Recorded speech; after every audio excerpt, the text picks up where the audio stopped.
So here's a fact that should change how you make every important decision for the rest of your life. The moment you are most likely to back out of a meaningful commitment is not when you first consider it. It's the middle. It's when things get hard. It's the 48 hours right before you start. Not because you've gathered new information, not because something has changed. It's because your brain has finally registered that this is real. And it is running a full identity protection sequence to pull you back, right, to baseline before you cross a threshold that you can't uncross. Researchers call this threshold resistance. I call it the point where the most important decisions get abandoned for the most reasonable sounding reasons. Right. The inner circle opens tomorrow. And the challenge opens in 7 days, which means right now, today, this episode is exactly the window for a lot of you listening. So before we do anything else, I want to give you the science behind what's happening in your head, because once you name it, it loses most of its power. That's today's episode. You're listening to Too Late My Ass, the podcast that exists because someone had to say it out loud. I'm Fay Chappell, and this show is for anyone who's been quietly wondering if they missed their window. Spoiler, you didn't. Your brain is still neuroplastic, your identity is still negotiable, and your second act, it's not a consolation prize, it's the whole damn point. Let's get into it. So welcome to Too Late My Ass. I'm Fay Chappell. This is Stacy Maynard, my co-founder and COO, and the woman who built the entire implementation architecture behind everything we're launching this week. I think I got to go test some stuff. So if we make this one quick, we'll try. Tomorrow, the inner circle opens. 7 days from now, the challenge starts. And today we're talking about all that neurological event that stops most people from getting to either. And putting the COO under stress. That's the threshold problem. The threshold problem, which is every single person listening to this has. They have it after, and they've already experienced this week or what it's about, basically. So let me give you a little bit of the science first, because this is one of those things where understanding what's happening in your brain completely changes the power it has over you. So your brain runs this continuous risk assessment, right? Just like Stacy does on all our operations. It's always scanning. It's always, is the situation safe? Is it familiar? Is this even consistent with who I am and what I do? And the scanner is fast. And it's mostly unconscious and deeply biased towards what's familiar. So when you're contemplating a meaningful change, when you're contemplating joining something, committing to something, stepping into a version of yourself that's really different from the current one, the risk scanner kind of activates, right? Gives you that error, right? And here's the thing most people don't know.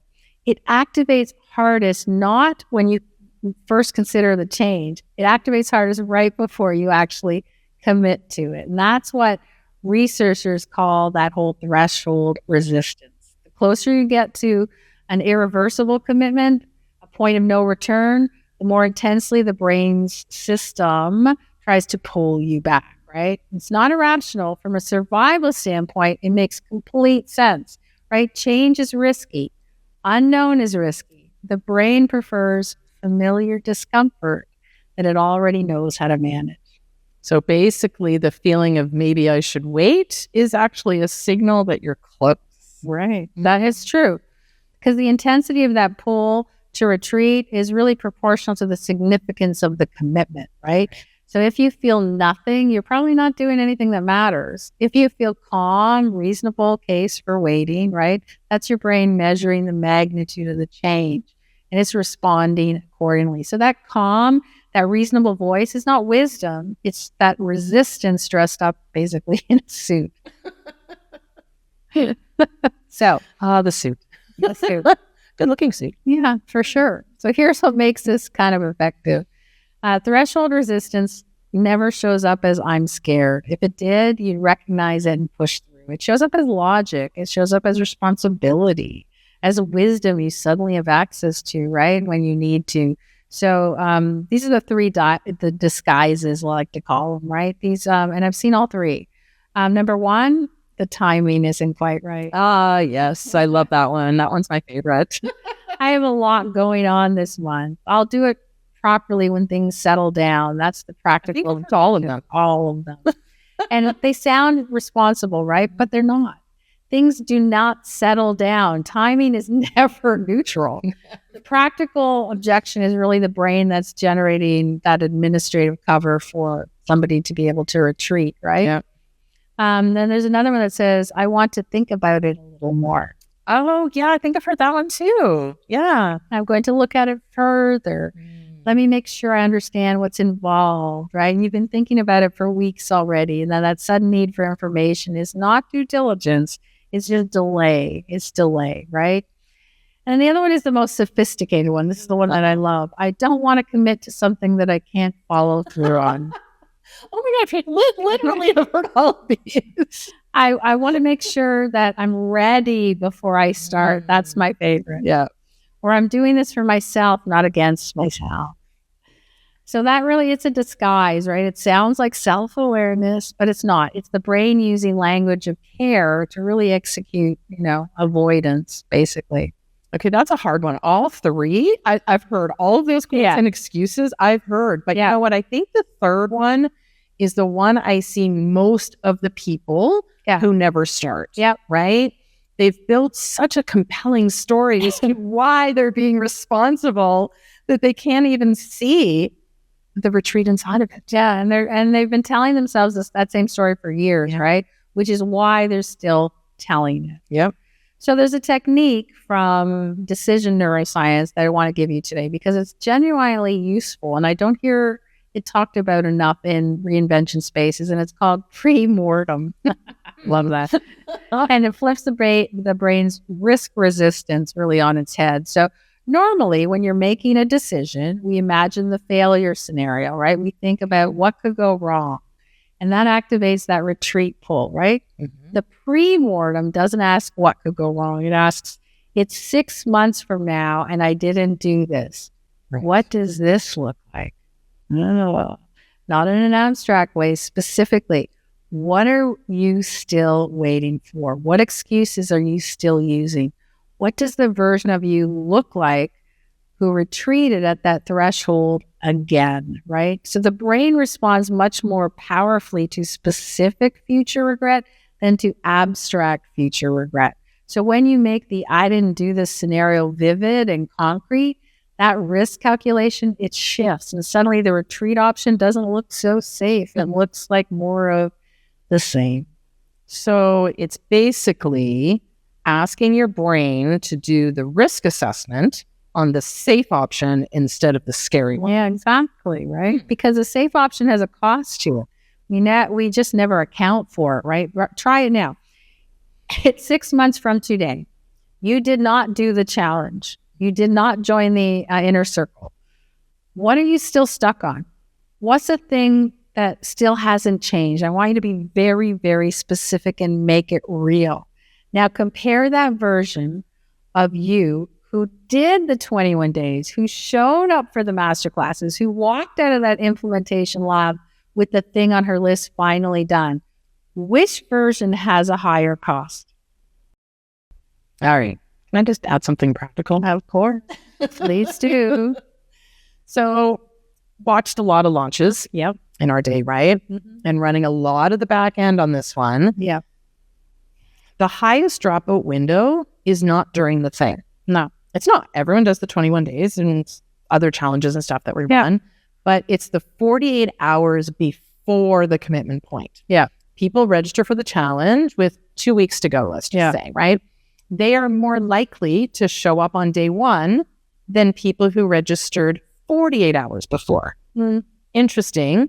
It's because the closer you get to the start, the brain ramps up, right? That retreat pull you just talked about, right? And they want to kind of run. So the inner circle opens tomorrow. The challenge opens in 7 days. Right now, today is exactly that window. So if you're listening, you're watching, whatever the case may be, and a very calm, the very reasonable part of you is suggesting that, you're thinking about it a little bit more. That's the data. That's the threshold resistance telling you that you're close to something that matters. Right. Walk towards it. Walk towards a thing that's pulling at you, not because discomfort is always good. It isn't, right? But because in this specific case, the pull to retreat is proportional to the significance of the commitment. So, and a meaningful second act is significant, right? It is significant. Okay, hang on. All right. Can I just do one thing? Can we do the one thing that we never do on the main show? Just want you to say what you're nervous about. I think we kind of hold back a little bit on the main show and we talk about the truth, but let's just go for Desta. You first. You asked. I love it when I did that. Okay. I'm nervous about the implementation lab, right? I'm nervous that it won't land the way I've built it in my head. I know what it's supposed to feel like, but I don't know yet if I got it right. But I can't know that until it runs. Yeah, that's the exact kind of builder's version of the threshold retreat, right? You've built something carefully, and now you have to find out if it works. I've tested and tested and tested, but okay, what's yours? Mine is that people join for 1 month, feel great about it, and then they leave, convinced that they got what they needed, when really neuroscience says clearly that 1 month of anything isn't the repetition that creates lasting change. So I can't really make someone stay long enough to feel that compounding effect, right? But I can only build the value and hope they give it enough time to actually see how things change. Yeah, absolutely. So flip side, what are you most looking forward to, or what are you the proudest of that we've built? I think probably the architecture, the challenge, and the inner circle are genuinely sequential, right? Not two things being sold at once. You do the challenge, you get proof of change, you bring evidence into the inner circle instead of hope, right? Mm-hmm. So the sequencing, what we've done is intentional, and I think that's really right. What about you? Mine's the workshops. I'm really looking forward to those. No one else is kind of doing this, right? The actual scripts, the actual conversations that keep pulling the 50 plus person back to who they used to be. That gap is real. And you know what? I think I'm glad that we're filling it. Yeah, me too. So I guess the last thing before we go, if you're in that 48-hour window right now, if part of you has been making a very reasonable case for waiting, I want you to run that pre-mortem, right? 6 months from today. You didn't do it. What does that look like? Make it specific, make it real, and then decide, right? Because the inner circle opens tomorrow, and it's at toolatemayass.com/inner circle. It's $49 a month. That's a founding rate. It will change and go up. The challenge opens April 6th. The links are all here, and that is absolutely free. So I don't know why your brain's telling you not to do it. We do have a Sunday ritual. This week is about the pre-challenge embodiment practice. So who you'll be on day 21, which is kind of cool. So meet us on Sunday so you can find out that as well. We built both of these for really the person who is done being almost ready. And we really hope that's you. So we look forward to seeing you in the inner circle or in the challenge. Can't wait to see you next week. And that's a wrap on this one. If something landed for you today, sit with it. That's your nervous system updating its software. Let it run. And if you want to get deeper, the Long Game is our daily ritual app. 15 minutes a day built around the move, mind, and meaning framework. It's the daily practice behind everything we talk about on this show. And you can find it at tlmalonggame.com. And if you're ready to be in the room, the inner circle is where we do the real work. Monthly masterclasses, identity challenges, and a community of people who are done playing small. Join us at toolatemayass.com/inner circle. Until next week, stay rebellious. I'll see you then.